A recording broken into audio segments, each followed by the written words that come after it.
చెల్లెని బయట తీసుకొచ్చినాం కదా ఏం మాట్లాడినా బావ చెప్పవా? శివ, మీ చెల్లెని చేసుకున్నా చేసుకోకపోయినా మనం బావ బాగుపడదాం, మన ఇద్దరం అట్నే ఉందాం. అదే బావా, మా గురించి నీకు మొత్తం తెలుసు కదా, ప్లీజ్ బావ మా చెల్లెని పెళ్లి చేసుకో.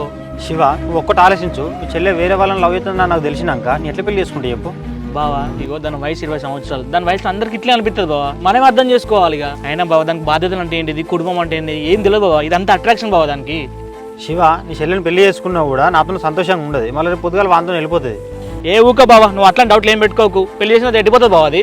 శివ, నీకేం తెలియదు, నువ్వు చెప్పినా కూడా అర్థం చేసుకోలేవు. నువ్వు ఈ టాపిక్ ఇంతటితో వదిలే, నేను మీ చెల్లెని పెళ్లి చేసుకొని. ఇక అంటే బావా నువ్వు ఏదో నాకు రాస్తాను బావా, ప్లీజ్ బావా దండం పెడతా బావా, ఏం జరుగుతుంది చెప్పు బావా.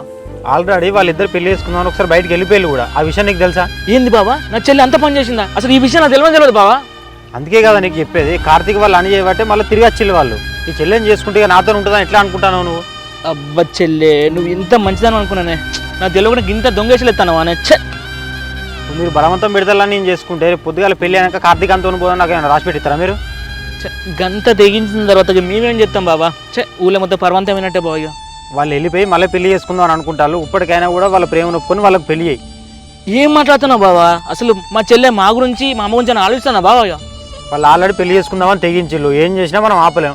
తప్పుడుగా వాళ్ళకి పెళ్లి చేయి, అయిపోతుంది. అయినా బావా ఇప్పుడు వాళ్ళ కులం ఏంది మన కులం ఏంది? అసలు మా కులాన్ని ఇవ్వడానికి ఇట్లా చేసిండా బావా? ఈ ఊళ్ళో అయితే మొత్తం ఇజ్జత్ అయిపోతుంది బావ. ఇక మనం ఇవన్నీ అనుకున్నావు టైం వేస్ట్, వాళ్ళ ఇంటికి పోయి సపరేట్గా మ్యాచ్ ఫిక్స్ చేసుకొని రా. ఇక శివ, నేను చెప్పినా చెప్పి మళ్ళీ చెల్లెకి చెప్పక. ఇక వాళ్ళు ఆల్రెడీ బయటకు వెళ్ళిపోయి పెళ్లి చేసుకుందాం అనుకున్నారు కదా, దానికంటే ముందే నువ్వు వాళ్ళ ఇంటికి పోయి సంబంధం అన్న మాట్లాడు, పర్వానా దక్కుతుంది. సరే బా.